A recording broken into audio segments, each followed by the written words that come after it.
So, how many of you in the last decade have posted a news article or shared one on Facebook with some of your friends and family? Just show of hands. Congratulations, you are all now citizen journalists. Let's applaud. Give yourselves a hand. As citizen journalists, what you have done is disintermediated the news business. What does that mean? It means you took control of things that only other people did in the past. Now, today I'd like for you to think about another area we could do disintermediation in, and that is citizen science. And that will be the talk that we're going to talk about, that will be what we talk about as far as the scientific method 3.0. Now, let's imagine what the next 10 years might unfold. What if we had a newspaper article like amateur scientists locate cancer linkages? Or a kid working on his science fair projects discovers the cure to the common cold? Do these things sound insane to you? Or does this look like something that we could pull off? Well, some of these ideas sound really crazy, but I want you to see what Arthur C. Clarke, somebody you probably know very well, said about 30 years ago about the internet. The big difference when he grows up, in fact, if we wanted to wait for the year 2001, is that he will have in his own house, not a computer as big as this, but at least a console through which he can talk to his friendly local computer and get all the information he needs for his everyday life, like his bank statements, his theater reservations, all the information you need in the course of living in a complex modern society. This will be in a compact form in his own house. He'll have a television screen like these here and a keyboard, and he'll talk to the computer and get information from it, and he'll take it as much for granted as we take the telephone. I wonder though, what sort of a life would it be like in social terms? I mean, if our whole life is built around the computer, do we become a computer-dependent society and computer-independent individuals? In some ways, but they'll also enrich our society because it'll make it possible for us to live really anywhere we like.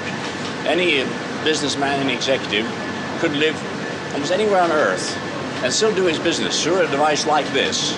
And this is a wonderful thing. It means we want to be stuck in cities, we better live out in the country or wherever we please, and still carry on complete interaction with human beings as well as with other computers. All I can say is, wow, right? It took 30 years, but how many of you can see that's precisely where we sit today? 30 years after he said that, in 2004, is about when Facebook was released. And in that intervening 10, 12, 14 years that we're looking at, we have changed so dramatically, and that's why I want to make some pretty dramatic predictions, especially around the scientific method 3.0. Now, I learned another thing from Arthur Clarke about if by some miracle a prophet could describe the future exactly as it was going to take place, his predictions would sound so absurd, so far-fetched, that everybody would laugh him to scorn. This has proved to be true in the past, and it will undoubtedly be true, even more so, of the century to come. The only thing we can be sure of about the future is that it will be absolutely fantastic. So, if what I say now seems to you to be very reasonable, then I'll fail completely. Only if what I tell you appears absolutely unbelievable have we any chance of visualizing the future as it really will happen. So what I want to encourage you to do today is to laugh at me. I know it doesn't sound nice, but Arthur Clarke said that if you're laughing at me while I'm making these predictions, then I'm doing something right. So let's talk a little bit about what doing something right would mean. Now, citizen science, citizen journalism, citizen everything, it sounds kind of weird, but why are we good at it? Well, our founders produced a country that created our ability to do that. First, through liberation. So we're in a liberal democracy, and we start first with the Declaration of Independence that says, I don't need you to tell me what I can and cannot do. Then they gave us our founding documents around governance. How should we do what we do when we do it together? That's the democratization part. So I wanted you to think about democratization and liberation of data and information as the direction that we're going to go. Now, when we talk about data, it sounds kind of boring. When we especially want to talk to kids, they're like, why would I care about that? Now, in the case of data, the kind of inspiration that we need, it's weird, but I take it from Thomas Jefferson. And you're like, the heck are you talking about? Well, Thomas Jefferson was one of our earliest data geeks. He thought of himself, while he was not writing the Declaration of Independence and becoming our president, he was actually taking notes by taking temperature measurements on a regular basis, putting them in journals, and most importantly, sharing them. So the Farmer's Almanac was one of the first data gathering, data sharing mechanisms that we were using by spreading that around data where as soon as you understood what the temperatures look like this year and what kind of crop yields you got this year, you would use the same kind of data next year and make sure that you planted things at the right time so you have the right amount of food. Now today, citizen scientists and children all over the world use these kind of devices to just collect a bunch of data that comes through. And so every school, all elementary schools, high schools, et cetera, have these weather stations. We don't need to write them down, but we still need to share them. Now, when you look at where we're headed, I want you to think a little bit about what data really is. Now, when we think about data, we think about this. Some of us do, at least I do as a geek. And I know Thomas Jefferson, because he's a data geek too, would have looked at this. But that's not the data that I'm talking about. The data that I'm talking about really is an observation of our experience. But more so than that, it's digitally recorded and allowed to be shared over time and space. Now, that sharing part is what I want you to think about, because we're all getting pretty good at the collection part. So we've been digitizing our experiences for a while now. You guys have seen this a number of times. So over the last decades, mathematics and engineering, we do all of our calculations online. We've been doing our maps and literature online. We've been processing a lot of social networks and other data that we've already talked about. All of that allows us to predict crowd behavior. Like I could tell you, in general, we're going to do more shopping in December than we would do in July. But what it doesn't do is to tell us what each individual will do. It doesn't tell us precisely what we can do with new kinds of science. So all of this stuff over the next decade or two that we're going to look at, though, is going to start with digitization of biology. The DNA that we have is becoming digital. The chemistry that we do in our labs and blood tests, those are becoming digital. We're digitizing physics. Today, we can actually design entire airplanes in a computer, see that they will fly into a hurricane, and tell you whether they will survive that hurricane flight or not, without having to build the airplane at all. This is the power of digitization. This means I can predict behavior at much finer grains and instances, but it also means I have tons and tons of data. So the data democratization that I'd like to talk about today really unleashed modeling. So remember when we looked at the Farmer's Almanac, we had a whole bunch of weather devices. This allows us to do weather modeling, weather prediction. You know, some of you will laugh at me and say, hey, the guys can't predict all the weather. That's true, but remember what they used to predict 10 years ago versus we can predict today. And that's what we want to make sure that we're looking at. Now, technology democratization has been really, really important because we went from the printing press to newspapers to podcasting. Remember disintermediation? We used to depend on other people to do all of this for us. Not anymore. We can do our own radio podcasts. We can do our own connections online. And then lastly, coming up with Twitter and Facebook, you'll see that in most of these cases, we have taken control from those who had them before. They were the intermediaries. We don't need them anymore through democracy and liberation. So data liberation, take another example. We used to have maps. Then we digitized those maps and just put them onto tablets and things.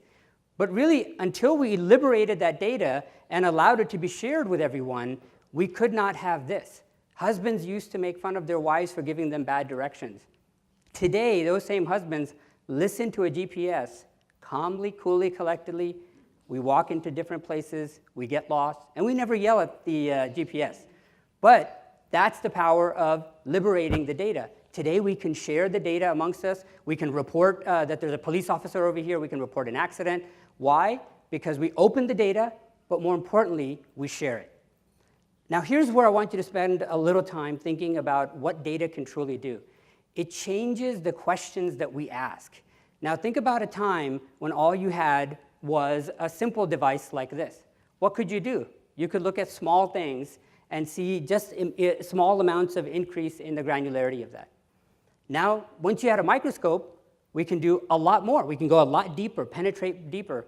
But what's common about this is you still need a person to do it. I need to use a device. I need to do the research. I need to dive a little bit deeper. What we have today, though, is there's so much data available that I don't need to sit around and have human beings find things. We want computers to find the right information and collect what's going on in there to give us the questions that we should ask. In the scientific method that we have been very, very accustomed to, we have been doing in 1.0, this was 400 or 500 years ago, we used to identify phenomena, then think about nature. We didn't really have enough data collection to do much more than that. We used to fit to known patterns, and then we used to be able to guess at the answers. Now, this was very, very time-consuming, right? We thought about things, and then we looked at nature and hoped that it matched. Then we went to 2.0. This is what we've been using in a modern scientific era over the last couple hundred years. So in this case, we identify a problem. We know that there is something that we want to solve, like the common cold.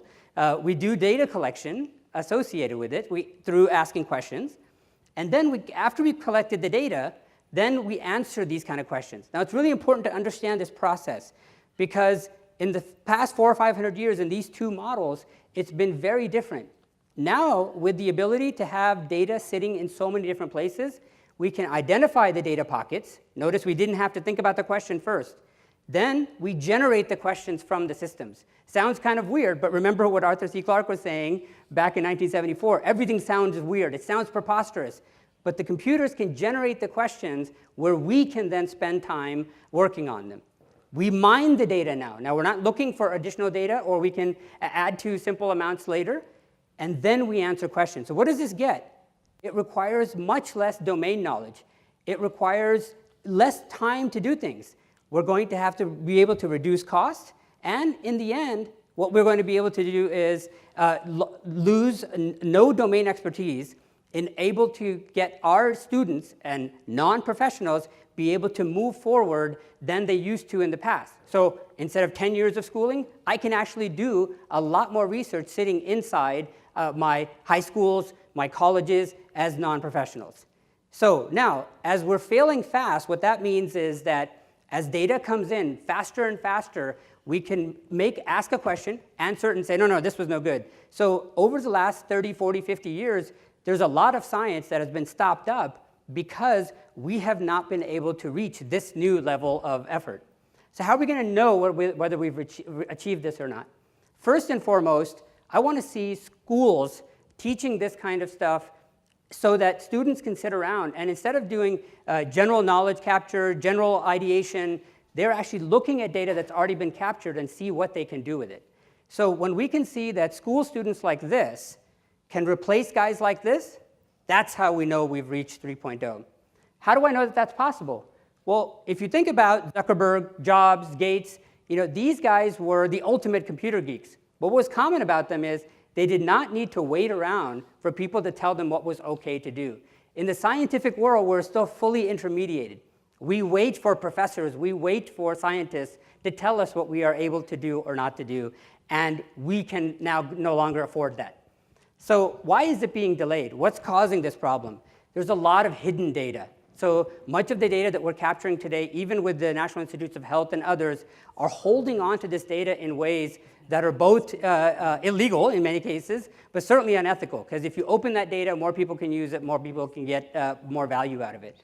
Now, there's a lot of it that's being protected. So so today we benefit from GPS quite a bit, but even as little as 30 years ago, GPS was classified. So you weren't able to get to GPS data because the government said, no, this data is for government use only. And so there's a lot of data sitting around in back of governments right now that, if opened, could allow a lot of this scientific method 3.0 to be used. And then there's privacy. So we've all heard about health privacy and data privacy and HIPAA and things like that. These rules and regulations were created a long time ago, and we shouldn't focus on those anymore. So what can we do to bring in this new era? What I'm thinking about here is the innovation of philanthropy. So number one, become a data donor. So what you can do here today is, just like we have these donor cards where you can say, okay, when I die, I'm going to donate my organs, or even while you're alive, you donate organs, you can actually donate data. So just like medical science today, you can donate entire bodies to science. You can donate lots of your data, all of it, while you're alive, or you can donate parts of it and say, okay, I'm just going to give you my health data or my browsing data. So in the case of browser data, this is actually very good. Today, a lot of marketing professionals use data that you have from browsers to tell you what you are buying and selling, and how you're shopping. If you can use that instead and say, all right, go ahead and use my data, but whatever money you make off of it, donate it to my favorite cause. That's possible today.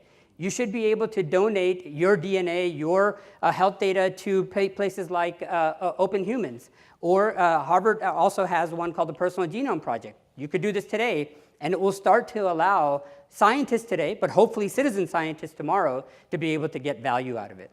So the open access to data helps us in a variety of different ways, because today, as I was mentioning, there's a ton of data that's behind the scenes.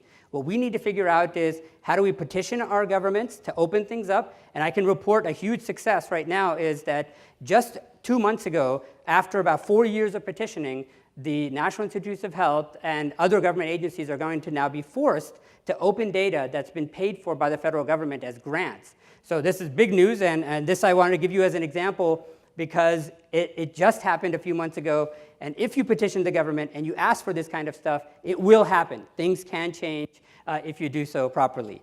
So what I'd like for you to do, just take advice, is to navigate kids through a different kind of careers. Again, think of them and tell them how Thomas Jefferson is just as big an inspiration as anyone else.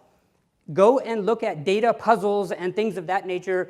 Allow people to figure out how to use the data that's sitting in these systems to create games, so that we can hand them into schools and other universities, so that when we look at data coming through the system, we've got proper puzzles, proper games, and things like that that we can use to help them look forward to creating these kind of headlines in the future. So when you look at college student finds link between Alzheimer's disease and climate change as part of their class assignment, isn't that a much nicer thing for us to look at than the next Facebook post? I hope you think so too, and I hope you think that the predictions that I've made today are worth laughing at, as Arthur Clarke said. Thank you.